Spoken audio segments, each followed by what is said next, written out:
The hater was bored out of his mind. Saturday, I'm home alone. I'm still a little bit sick. So I figured, what the hell? Let's watch some NXT and see what's going on up in this bitch. And it turns out that today was NXT Halloween Havoc. Yet another recycled WCW pay-per-view name nobody could possibly care. I watched it for one reason and one reason only. Well, I guess there's a secondary reason. The secondary reason is people keep telling me, watch NXT, it's so much better. But the primary reason was the Broken Hardys, the Hardy Boys, who honestly have become, I think, they are like right on the cusp for your boy to surpass the Dudleys as the best tag team of all time, in my opinion. The Hardy Boys were my favorite tag team growing up. And quite frankly, the first pay-per-view that I saw, the first match on that pay-per-view, which was the Royal Rumble, was the Hardys and the Dudleys in the first ever tag team tables match. So to see this shit again today is just crazy, you know what I mean? And I love it. So with that being said, let's get started with this event. First of all, the first match is Javon Evans and his TNA counterpart, Leon Slater, who in my opinion is a little bit better. These guys are crazy athletic, and I enjoy watching them for the most part. Then we have La Parka, who is like, he must be the son of the original La Parka, because he's not fat, and by my estimation, the original La Parka must be like 60 years old by now. And Mr. Iguana, who I think is my most hated wrestler currently in any company. The match was horse shit. This match was very, very poorly done. These people are too athletic for their own good. There were so many botches, right? And more importantly, there were botches that were not treated like botches. Because it got me thinking during this match, it's okay to have a botch, right? Everybody fucks up in their sport, right? You watch the NBA, someone takes a three-point shot, they miss. It's not really a botch, it's just part of the game. And they treat it like what it is. A missed shot, someone goes for the rebound.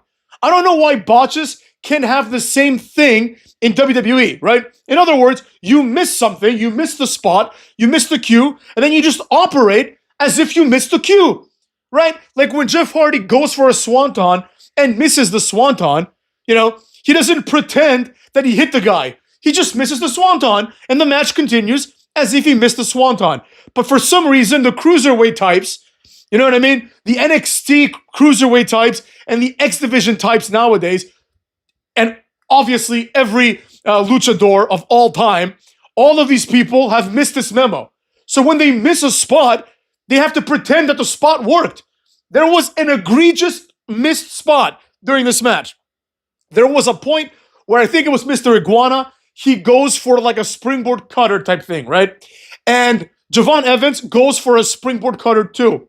The idea was that Javon Evans was going to counter this guy's springboard cutter with his own springboard cutter. That's what they were going for. And if they had hit it, it would have been an amazing spot. The problem is they can't hit it because it's an almost impossible thing to hit. So they both just jump like retards. It's like when you play WWE 2K and both of you guys make the same mistake, you and your opponent, and you both fall to the ground like morons. And when I do that in the game, I think to myself, man, if this should happen in an actual match, both these guys would be fired, you know what I mean? And of course they're not going to be because the standards are so low. They completely missed the spot. And then they pretended that Javon Evans hit the other guy.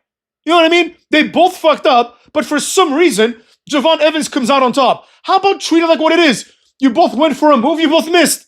Get up slowly and start punching each other in the face and call something on the fly. Nobody has the ability to actually work a wrestling match anymore.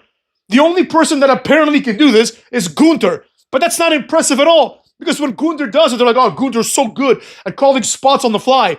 Yeah, he has like, it's a multiple choice question for him. What's the next spot? It's either chop, kick, power bomb, or like, you know, sleeper hold. That's pretty much all he does. Or then it's like maybe a kick and then he goes for the splash. You know? So I didn't like this match because quite frankly, it was too botchy. I can't tolerate this kind of shit anymore. It's too botchy. I will admit, Javon Evans, he keeps impressing me with his athleticism. And Leon Slater, in my opinion, is even more athletic. Mr. Iguana and this new La Parka were also not bad. But they're not good enough. It's really that simple. They're not good enough. Nobody here is cool or has any personality. Javon and Leon come off like exactly what they are. two dorks who idolize the Hardy Boys. You know, they're not as cool as the Hardy Boys. They're never going to be as over as the Hardy Boys. So there you have it. Furthermore, the match was hampered and brought down by the fact that we have to tolerate Mr. Iguana's dumbass iguana puppet, La Yesca. He uses it as a weapon. At a certain point, Booker T is like, yo, he should be disqualified. And like Todd Grisham, or whatever the fuck that guy's name is, I think it's Todd Grisham, but it could be one of these other Todd Grisham motherfucks, you know what I mean? Like basically the guy who's angling for Michael Cole's job in the next 20 years or so, this guy says, I don't want to challenge the referee's decision. It's like, no, you have to explain why he can attack people with La Yesca, but when someone attacks someone with a chair, it's somehow more like, you know, intolerable. I don't understand why. Obviously, the chair hurts more, but what if I put a baseball inside La Yesca's face and I hit you with it, right? You're not even gonna inspect it. They just let this guy come in here with a fucking puppet. The match had a lot of botches. It had a lot of missed cues. The match eventually ended when Leon Slater did like a Swanton 450, which is pretty badass. You know what I mean? After this, it's time for a Day of the Dead match between Ethan Page versus El Hijo de Dr. Wagner Jr. So that's a mouthful right there. El Hijo del Dr. Wagner Jr., which we're just going to call Dr. Wagner Jr. at this point, even though he would technically be the third. Doesn't matter. This guy is just a generic Mexican wrestler. He fucking sucks.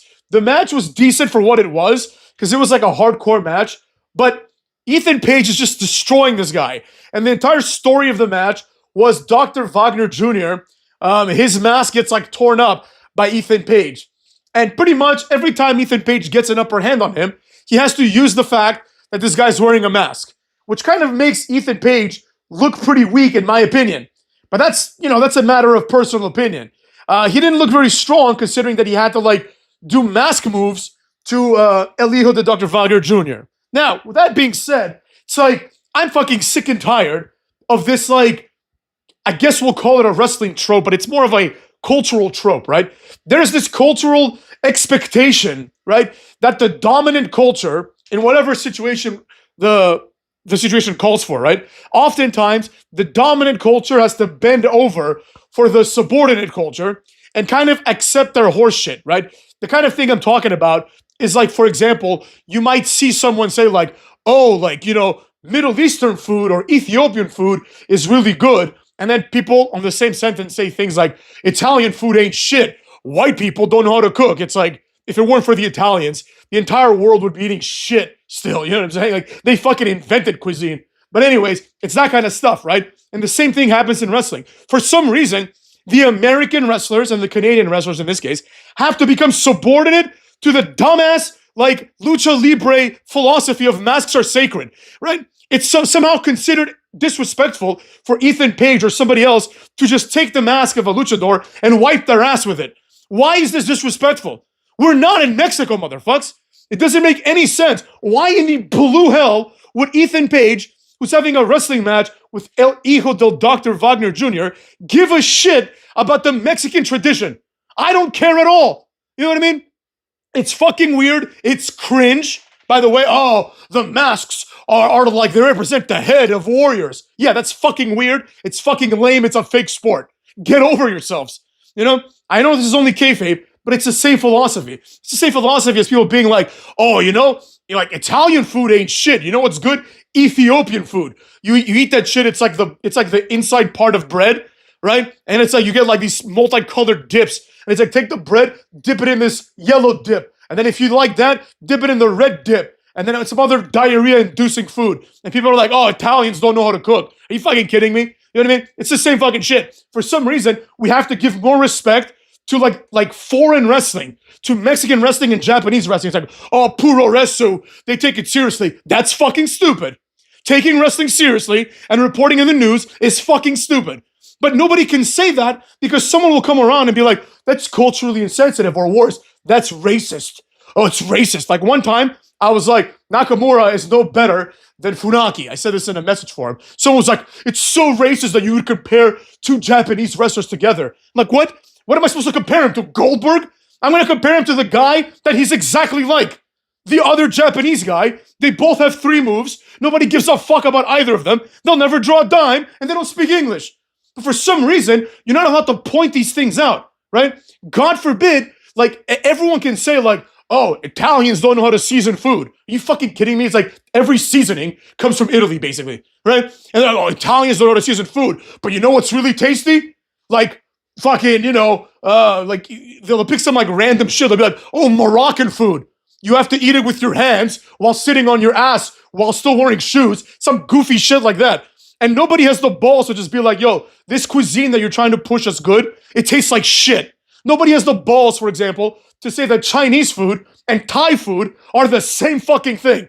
You know what I mean? Chinese food, at least Chinese American food, is just breaded chicken. Everything's exactly the same. And in the end, they throw like one extra ingredient on their horseshit sauce. It'll be like, here's some sauce. I put some orange in it. Now it's called orange chicken. If you put a lemon in it, it's called a lemon chicken. Wow, what diverse cuisine, you know? Nobody has the balls to say these things, right? At least no Americans. And nobody has the balls to say things like, puro reso is retarded, and lucha libre, respecting your opponent's mask, is fucking cringe, and it's stupid. It's just as stupid as the haka. Remember the haka? You know? Like the Polynesians, they're like, we're gonna do the haka dance. I'm like, what the fuck is this? This is fucking embarrassing. This is like humiliating. Go like, shut the fuck up. Fucking grow up, honestly. They have people in New Zealand doing it like in Parliament, and nobody has the balls to just say, hey, retard, you can't go to Parliament and go, and while they like rip up like documents and shit like that, and then people are like, I can't believe nobody takes them seriously. It's like, gee, I don't know, stupid. Maybe like in Parliament, where you actually have to politic and do things to advance your agenda, you instead stick out your tongue and go, kamate, and then you're surprised why nobody takes you seriously. Same thing with El Hijo de Dr. Wagner Jr. This guy's never gonna make it. Every Mexican wrestler is automatically handicapped by this retarded idea that you have to respect the mask. If you lose the mask, it's like losing your head. No, it isn't. No, it isn't at all like losing your head. Rey Mysterio lost his mask, put it on again, nobody gave a fuck. Nobody was like, no, Rey Mysterio can't put the mask on again. It's a stupid-ass tradition, and quite frankly, maybe it works in Mexico, I could give a shit, right? Maybe Puro Resto works in Japan, I could give a shit. We are now an American company, and over here, masks are weird.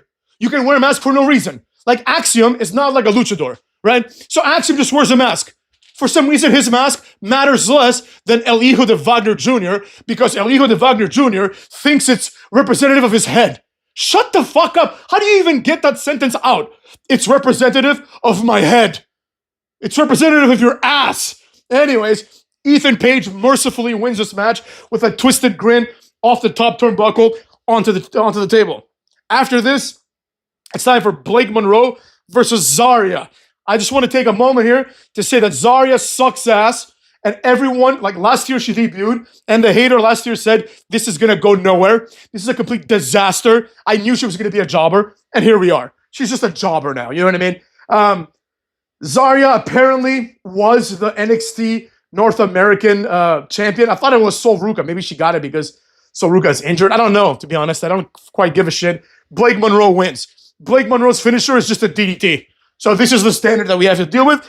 She does it to the outside once, does it to the inside again, and pins her. It's like a single underhook DDT. It was crap. Then we had what clearly might be match of the night. Tatum Paxley becomes the new women's champion by beating JC Jane, who has been champion for a fucking eternity. The entire point of the match was that, what's his name? Sean Spears, Ty Dillinger. Ty Dillinger's group, The Calling, which is obviously out there nominated for worst group of all time, right? The Calling is one of those things that like just isn't gonna work, you know? And finally they have like a title, amongst them, right? Sean Spears is like, he's gotta be nearing 50 at this point. This guy's been around for a fucking eternity, and I give him some props, but he's never gonna get over. It's never gonna work, you know? His, I guess, disciple, Tatum Paxley, which is presented as being retarded, she wins. Good for her. It made me happy. I like her. She stands out.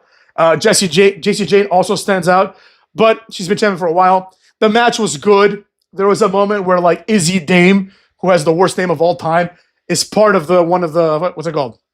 She's part of the Calling as well, and she wants to be like the woman of the Calling. So there was a part where she like was gonna maybe hit Tatum Paxley, and then she ends up getting hit herself by JC Jane, who then gets finished off by Tatum. I don't know what this is going to lead to. Quite frankly, I don't care. It was a good match for what it was, but I don't really give a shit, you know? Then, never mind, what am I saying? The best match of the night definitely was Dark State versus the Broken Hardys. The only reason to watch this dumbass event. So the Hardys come out, and they're in their broken characters. So we've got Broken Matt and Brother Nero, the Broken Hardys. This is effectively like what's called a broken rules match, but basically it's just like a no DQ match where like the use of weapons is encouraged, right? It's one of those. So it's not like a no DQ match, it's more like a TLC match, but there's no titles hanging, right? Because they have tables and chairs and also ladders all over the ring, right? The interesting thing about the match was that despite the fact that the Hardy Boys are like older and they're presented as being like less prospective than Dark State, even though, like, let's be real, in 5 years, all of Dark State will be, like, probably fired, and the Hardy Boys somehow will still be around. You know what I mean? Like, so let's be real. The prognosis for the Hardys and their career is probably more positive than Dark State, right? Dark State just isn't that fun. But anyways, the idea is that Dark State are like the new guys, right? And despite this, it takes all 4 of them to barely beat the Hardys in, like, a 20-minute match. So because this is a no DQ match, like, the 2 guys that are wrestling, which were Dion Lennox and Osiris Griffin, these 2 guys are in the match wrestling the Hardys.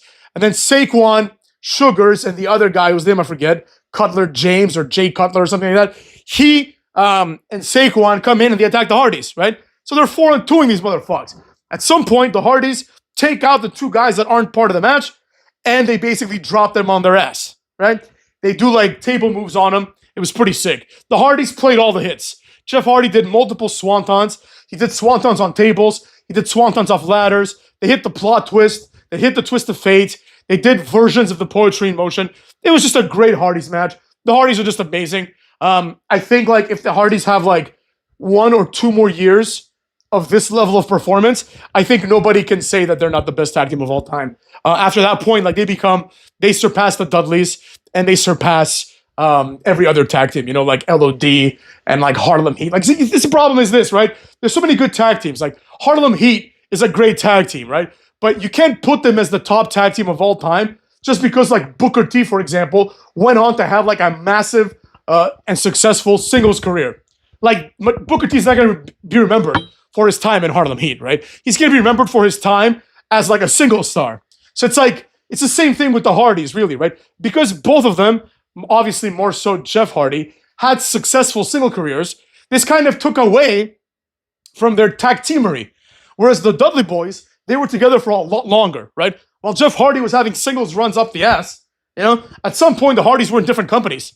You know, that's how good the Hardys are individually. But the Dudley Boys, they had their moments, they had their singles runs, but it's like one singles run. Beyond that, the remainder of their careers basically was them being together. So, you know, but at this point, I think the Hardys are overtaking that too. So it was a great match. Eventually, Dark State wins. They do like a doomsday device through a table, such that one of them has Jeff Hardy and like the doomsday device. The other one climbs a ladder on the outside, like midway through, and then does the clothesline and clears the table, puts Jeff Hardy through it. They pin him. This was a good match because like Dark State won. So the Hardys are no longer NXT champions, which makes sense because they're not in NXT. But also, it was a good match because the Hardys look really strong, right? It took 4 new guys who were told are all collegiate athletes and geniuses to beat the Hardys. So I thought that was really cool. I really, really do hope that we get like a Hardys singles run in WWE at some point, you know? Like at this point, there's really no opportunity cost. Like if the Hardys come, like they're better than every tag team on Raw or SmackDown combined, right? There's not one tag team on Raw or SmackDown that gets close to the Hardys. Right? The only tag team that like is decent enough where they could have like a decent challenge with would be like Street Profits or maybe Motor City Machine Guns. But obviously the Hardys are better than both those guys. Then if you compare them to like tag teams like the New Day, tag teams like the Wyatt Six, the MFTs, like the Hardys are like obviously on a different level completely. Like nobody currently in WWE right now has any prospective of becoming the next Jeff Hardy. But you have Jeff Hardy. So in my opinion, do it. Make them become the tag team champions. Do it at Mania. It'll be a Mania moment. And then after this, it was time for a mercifully quick but very boring WWE NXT World title match. It was Ricky Sainz versus Trick Williams. And while I talk a lot of shit about Trick Williams, I will say this. Trick Williams, I'm going to say it like it is, motherfuckers. He's not all shit, right? Trick Williams, I've said before, great physique. Trick Williams, decent enough, right? He doesn't have any charisma, in my opinion. He's not like a good promo, but he's not a shit promo either. He's funny looking. Like his head is just like weirdly shaped. I don't know. I can't quite put my finger on it, but he's not like a total pig, right? He's not like an ugly guy by any means. You know, he's not like a good looking guy, but he's not like a complete pig. Like he's never going to be the face of the company. He's never going to be like a Randy Orton, but there's no reason why Trick Williams shouldn't have like, a Rusev like or Gunther like career, right? He's on that level as Gunther. Like he has about the same skills and talents as Gunther, except he has a better physique. So I wouldn't mind seeing him become like at least a one-time WWE champion, or more likely than not, world heavyweight champion. Like if Jey Uso can do it, I don't see why Trick can't. But unfortunately, I still don't think it's gonna happen. Trick Williams just was made to look like a complete jobber during this match. First of all, Ricky Sainz is inferior to Trick Williams at everything, right? He's worse looking. He's got a worse physique. He's less entertaining. He has more charm. I will say, like, Ricky Sainz is a more charming guy, and he might be better on the mic, but he's not very charming or good on the mic either, right? So, in my opinion, in a match between these two, Trick Williams should win 9 times out of 10, And if Trick Williams is not going to win, they need to explain to me why he's not going to win. Meaning that Ricky Sainz is going to have to do crazy-ass moves and do some cool shit to impress me. But instead, what happened was Ricky Sainz didn't do any of that. In fact, it was the exact opposite. Trick Williams is doing all these cool-ass moves. Booker T is putting him over on commentary. Trick Williams hits a bookend. Then he hits another bookend through the table. Then he goes for a third bookend. He's trying to do these moves like he's doing fireman's carries. And basically the match ends when, after a few botches from both of them, what happens is Ricky Sainz hits a spear. Ricky Sainz, I will admit, has an underrated spear. The move doesn't fit him at all, but he's got one of the better spears, right? But he's just a small guy, so it doesn't make any sense. He hits a spear, and then I'm thinking, all right, he's going to hit the Rochambeau. But he doesn't, right? Maybe because he can't do it on Trick, because Trick is very big, right, compared to him. So instead, he does this new, like, DDT thing, right? It's basically just like a run-up tornado DDT against the ropes. This is a move that, like, Chris Sabin would do in the first 20 seconds of a match in, like, 2006. But for Ricky Sainz, this is a finisher, and he just pins Ricky with one. He pins Trick with one. It was very weird. I would have liked for him to at least do like 3 or 4 like he did to Obafemi. It just doesn't make sense that this move is going to get like the pin. This is Trick Williams. For better or for worse, even though I think he's a jobber, Trick Williams has been presented many times as being a big deal. So there you have it. Cucks this. He should be, therefore, presented as a big deal, and it should be difficult to beat him. Overall, I thought the event, for what it was, it entertained me, mostly because the Hardy Boys, and because I was bored out of my mind. But the philosophy that NXT is so good is just not there. Like, I don't think NXT is much better than Raw or SmackDown. I will say that we did get 6 matches, and there was a good intersection of interesting matches. Like, we had a good tag match. We had a few singles matches. We had like a mid-card match. We had a main event. We had a women's match. Like, it did a good job in that sense. It wasn't very Halloween-y, but, overall, like, I'll give this a respectable 5 out of 10, Could have been worse. I am looking forward to the next NXT pay-per-view. Probably watch that. This was on Peacock still, so I don't know how that went down, but that's how it was, Cooks. So that being said, take care of yourselves, and I'll see you guys tomorrow when we'll talk about some other shit, I guess. Take care, Cooks these.